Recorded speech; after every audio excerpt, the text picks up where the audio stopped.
বাংলাদেশে নিযুক্ত ভারতের হাইকমিশনার প্রণয় ভার্মাকে তলব করে ত্রিপুরা রাজ্যের রাজধানী আগরতলায় বাংলাদেশের সহকারী হাইকমিশনে হামলার প্রতিবাদ জানিয়েছে পররাষ্ট্র মন্ত্রণালয়। তবে ঘটনা যাই ঘটুক, শান্তি ও নিরাপত্তা বজায় রাখতে বাংলাদেশের অন্তর্বর্তী সরকারের সঙ্গে ভারত কাজ করবে বলে জানিয়েছে দেশটির হাইকমিশনার প্রণয় ভার্মা। এদিকে হামলার কারণে আগরতলায় বাংলাদেশের সহকারী কমিশনার ভিসা ও কনসুলার সার্ভিস বন্ধ করা হয়েছে বলে জানিয়েছে পররাষ্ট্র মন্ত্রণালয়। সোমবার আগরতলার ত্রিপুরায় অবস্থিত বাংলাদেশের সহকারী হাইকমিশনে হামলা চালায় উগ্রবাদীরা। ভাঙচুর সহ বাংলাদেশের পতাকা ছিঁড়ে ফেলে তারা। পরে এ ঘটনায় দুঃখ প্রকাশ করে ভারতের পররাষ্ট্র মন্ত্রণালয়।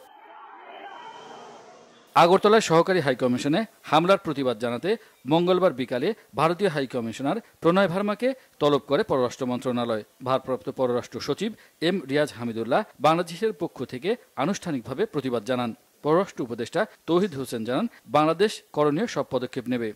না ওখানে বলে যাবো না, বিষয়টা হচ্ছে যে ওনাকে জিজ্ঞেস করেন, উনি বলুক যে ওনার উপর আর আমাদের যেটুকু করতে আমরা আপনারা দেখতে পাবেন যে আমরা।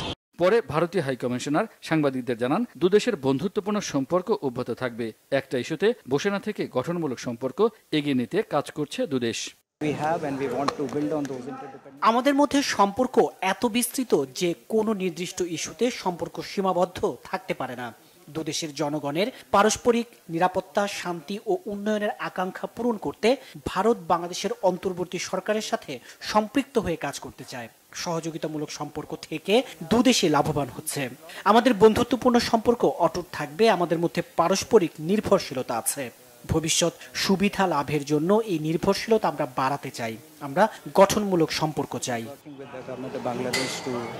এদিকে আগরতলায় বাংলাদেশের সহকারী হাইকমিশন থেকে পাঠানো বিজ্ঞপ্তিতে বলা হয়েছে, নিরাপত্তাজনিত অবস্থার প্রেক্ষাপটে পরবর্তী নির্দেশ না দেওয়া পর্যন্ত ভিসা ও কনসুলার সেবা কার্যক্রম বন্ধ থাকবে। ইমরুল কায়েস, বাংলাভিশন, ঢাকা।